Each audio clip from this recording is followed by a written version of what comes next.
تو ایک مشکل فیصلہ مسلم لیگ نون اس کو کہتی ہے، میں کہتا ہوں کہ یہ ایک احمقانہ فیصلہ تھا، اور اس کے نتائج آنے والے کئی سالوں بلکہ کئی دہائیوں بلکہ کئی نسلوں تک مسلم لیگ نون بھگتے گی۔ ہم نے پھر دیکھا پاکستان تحریک انصاف نے کم بیک کیا، باؤنس بیک کیا، اور اس وقت اس میں کوئی دوسری رائے نہیں ہے کہ پاکستان کی تاریخ میں تحریک انصاف جیسی کوئی مقبول جماعت نہیں رہی ہے۔ اس وقت مقبولیت کا بام عروج حاصل ہے پاکستان تحریک انصاف اور تحریک انصاف کے چیئرمین جناب عمران خان صاحب کو۔ میں نے ایک ٹویٹ بھی کی، میں ظاہر ہے جب بھی ہم باہر جاتے ہیں ٹول پلازاز پر،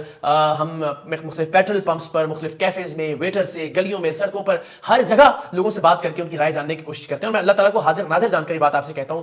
باوجود اس کے کہ میں بہت سارے سیاسی فیصلوں کا، پاکستان تحریک انصاف کی طرز سیاست کے بہت سارے پہلوؤں کا مخالف ہوں اور اس کا کھل کر اظہار کرتا ہوں، لیکن اس بات میں کوئی دوسری رائے نہیں ہے کہ اس وقت پاکستان تحریک انصاف انتہائی مقبول جماعت ہے، اور اس کی مقبولیت کا اندازہ شاید کوئی سروے بھی نہیں کر سکتا۔ یعنی 100 افراد میں سے شاید کوئی 1 یا 2 فرد ایسے ہوتے ہیں جو مختلف یا مخالف پولیٹیکل نظریہ رکھتے ہیں، ورنہ تمام لوگ اس وقت تحریک انصاف اور عمران خان صاحب کے بیانیے کے حامی ہیں، اور یہ غصہ ہمیں دکھائی بھی دیتا ہے۔ چلیے، فیصلہ ہو گیا تحریک عدم اعتماد کے حوالے سے، لیکن اگر شہباز شریف صاحب کی حکومت کچھ ڈیلیور کرنے میں کامیاب رہتی، کوئی امید دلانے میں کامیاب رہتی، تو بھی شاید معاملہ اس کے برعکس ہوتا جیسا اب ہم پاکستان کی سڑکوں پر دیکھ رہے ہیں۔ تو مستقبل میں مجھے نہیں لگتا کہ کسی بھی طور پاکستان مسلم لیگ نواز کوئی اچھا مستقبل رکھتی ہے پاکستان کی سیاست میں۔ مسلم لیگ نواز کو کسی بھی طرح سے مسلط کرنے کی کوشش کی گئی تو یہ آگ لگانے کے مترادف ہوگا۔ پاکستان کے عوام اس فیصلے کو قبول نہیں کریں گے، یہ نہ میری خواہش ہے نہ یہ میرا تجزیہ ہے، آپ اس کو خبر مان لیجئے۔ کسی کو بھی اس پر اعتراض ہے تو میرے ساتھ چل لے، کہیں بھی کسی چوک، کسی چوراہے، کسی علاقے، کسی شہر، کسی گاؤں، کسی قریے، کسی دیہات میں آپ کو صرف ایک نام گونجتا دکھائی دے گا، اور وہ نام ہے عمران خان صاحب کا۔ ایک اور واقعہ جس کے حوالے سے میں بات کرنا چاہوں گا وہ عثمان ڈار صاحب کا گزشتہ روز کا انٹرویو اور اس کے بعد ان کی قابل احترام والدہ کا ویڈیو پیغام۔ ایک لمحے کے لیے فرض کر بھی لیا جائے کہ عثمان ڈار صاحب نے جو باتیں کی وہ درست تھیں، اور یہ مانا بھی جا سکتا ہے کیونکہ اس وقت جو ہائپ تھی عمران خان صاحب کی گرفتاری سے پہلے پاکستان تحریک انصاف کے حلقوں میں، اس میں یہ اندازہ لگانا مشکل نہیں ہے کہ تمام لوگ جذباتی طور پر بہت زیادہ موٹیویٹڈ تھے۔ ان کو لگتا تھا کوئی انقلاب آنے والا ہے، ان کو لگتا تھا کہ بس اسٹیبلشمنٹ کے اب سیاسی کردار کا شاید خاتمہ ہو جائے گا، کیونکہ بہت مقبولیت تھی پاکستان تحریک انصاف کی، عمران خان صاحب کی، اور زمان پارک میں جو ماحول تھا، جس طرح سے وہاں سیکیورٹی فورسز کو پے در پے پسپا کیا جا رہا تھا جب عمران خان صاحب کی گرفتاری کی کوشش ہوتی تھی، اور مجھے یہ لگتا ہے کہ یہ سب کچھ شاید اس لیے کیا گیا کہ تحریک انصاف کے جو کارکنان ہیں ان کا بلڈ پریشر، ان کا جنون اس حد تک ہائی کر دیا جائے کہ اس میں پھر وہ کوئی غلطی کر بیٹھے، اور وہ غلطی 9 مئی کی شکل میں انہوں نے کر دی۔ لیکن اس سے پہلے جو تحریک انصاف کے رہنماؤں کے بیانات تھے ان میں ہم جو شدت دیکھ رہے تھے، اس میں ہم جو غصہ دیکھ رہے تھے، اس میں ہم جو ایک انقلابی لہجہ دیکھ رہے تھے، تو ایسا لگتا تھا کہ ظاہر ہے وہ اسٹیبلشمنٹ کے حوالے سے کوئی فیصلہ کن مارکا لڑنے کا سوچ رہے ہیں۔ تو اگر یہ سمجھا جائے کہ کوئی ایسی سوچ تھی تحریک انصاف کے حلقوں میں، تحریک انصاف کی قیادت میں، یا عمران خان صاحب کے ذہن میں کہ شاید وہ اسٹیبلشمنٹ کو پچھاڑ دیں گے اس حتمی جنگ کے اندر، تو یہ غلط نہیں ہوگا۔ اس وقت جو ماحول تھا، بلکہ تحریک انصاف کی قیادت کی جانب سے کہا بھی گیا کہ عمران خان صاحب کی گرفتاری کی اگر دوبارہ کوشش کی گئی تو 9 مئی سے زیادہ رد عمل سامنے آئے گا۔ دیٹ مینس کہ کہیں نہ کہیں بہرحال ان کے اذہان میں یہ موجود تھا کہ ایسا کچھ مزید کیا جائے گا، اور اس قسم کے واقعاتوں کی سپورٹ حاصل تھی، اس بات کو بہرحال ڈینائی نہیں کیا جا سکتا۔ لیکن جس انداز میں یہ باتیں عثمان ڈار صاحب سے کہلوائی گئیں، میں بالکل ہی کہوں گا کہ کہلوائی گئیں، کیونکہ بہت ہی غیر منطقی لگتی ہے ان کی اچانک سے ایک اسکرین کے اوپر آ جانا، جس طرح سے ان کا انٹرویو کیا گیا۔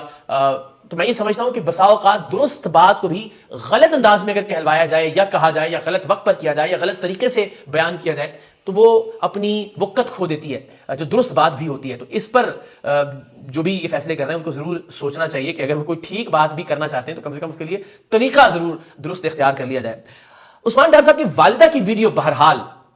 میں سمجھتا ہوں کہ تحریک انصاف کے لیے بڑی امید افزا ویڈیو تھی، بلکہ اس سے میرے ذہن میں بھی یہ خیال آیا اور میں نے اس کو ٹویٹ بھی کیا کہ اگر عثمان ڈار صاحب الیکشن نہیں لڑتے، ان پر دباؤ ہے، ان پر پریشر ہے، یا واقعتاً وہ انحراف کر رہے ہیں پاکستان تحریک انصاف کی پالیسی سے، عمران خان صاحب کی قیادت سے، اور ان کی والدہ اگر اس سچویشن میں کہ لوگ جب سمجھ رہے ہیں کہ یہ سب کچھ کروایا جا رہا ہے، لوگ جب یہ تصور کیے ہوئے ہیں کہ پریشر یا دباؤ ڈالا جا رہا ہے، کاروبار تباہ کیے جا رہے ہیں، فیملیز کو ہراساں کیا جا رہا ہے وغیرہ وغیرہ، اور اس کے بعد اس طرح کے بیانات لیے جا رہے ہیں رہنماؤں سے، تو ان کے گھر کے افراد یا ان کے منظور نظر افراد یا ان کے دستے راست کوئی شخصیت الیکشن لڑتے ہیں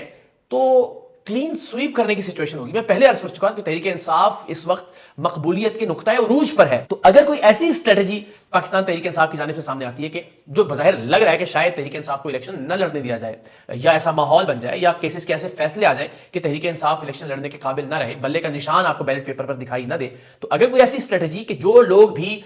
جن کے بارے میں لوگوں کی تحریک انصاف کے کارکنان یا ووٹرز سپورٹرز کی یہ رائے کہ ان پر دباؤ ڈال کر ان کو پارٹی چھوڑنے پر مجبور کیا گیا یا سیاست چھوڑنے پر مجبور کیا گیا, ان کی فیملیز میں سے یا ان کے حلقہ احباب میں سے اگر کوئی شخص الیکشن میں کھڑا ہو جاتا ہے آزاد بلے کے نشان کے بغیر, کسی بھی نشان پر, فاختہ ہو, چڑیا ہو, لوٹا ہو, کوئی بھی ایک نشان ہو, اور اگر آزاد امیدوار پاکستان میں بڑی اکثریت میں جیتنے میں کامیاب ہو جاتے ہیں تو ایک سیاسی کشمکش کا ماحول پیدا ہوگا, ایک سیاسی بحران پاکستان میں, ایک انتخابی بحران پاکستان میں پیدا ہونے کا امکان ہے. تو دیکھیے پاکستان تحریک انصاف کے پاس بھی پلان کیا ہے. میرے ذہن میں یہ خیال آیا عثمان ڈار صاحب کی والدہ کو دیکھنے کے بعد, اور اگر پاکستان تحریک انصاف کوئی ایسا بھی پلان مرتب کرتی ہے, اگر وہ الیکشن میں نہیں ہوتے بطور پارٹی یا ان کا انتخابی نشان نہیں ہوتا, تو اس بھی پلان کی صورت میں بہرحال ایک بڑا چیلنج وہ منصوبہ سازوں کے لیے سامنے رکھ سکتے ہیں. بہرحال جو بھی ہو پاکستان کے لیے بہتر ہو. میاں شہباز شریف صاحب کے واقعے کے حوالے سے ایک بار پھر یہ بات کہ جب کوئی فیملی کے ساتھ ہو تو مجھے لگتا ہے کہ اس طرح کا احتجاج یا اس طرح کا ٹکراؤ اس کو اوائڈ کیا جانا چاہیے, اور زبان کا استعمال کرتے ہوئے, بہرحال یہ حق ہے پاکستان کے سابق وزیر اعظم, ان کو روک کر احتجاج کیا جانا اس میں کوئی ممانعت نہیں ہے, لیکن زبان کا استعمال بہرحال درست ہونا چاہیے. اللہ کرے کہ پاکستان کی تمام پولیٹیکل پارٹی اور پاکستان کے تمام فیصلہ ساز کچھ ایسے فیصلے کریں جو پاکستان کے حق میں بہتر ہوں, پاکستانیوں کے حق میں بہتر ہوں. پاکستان زندہ باد.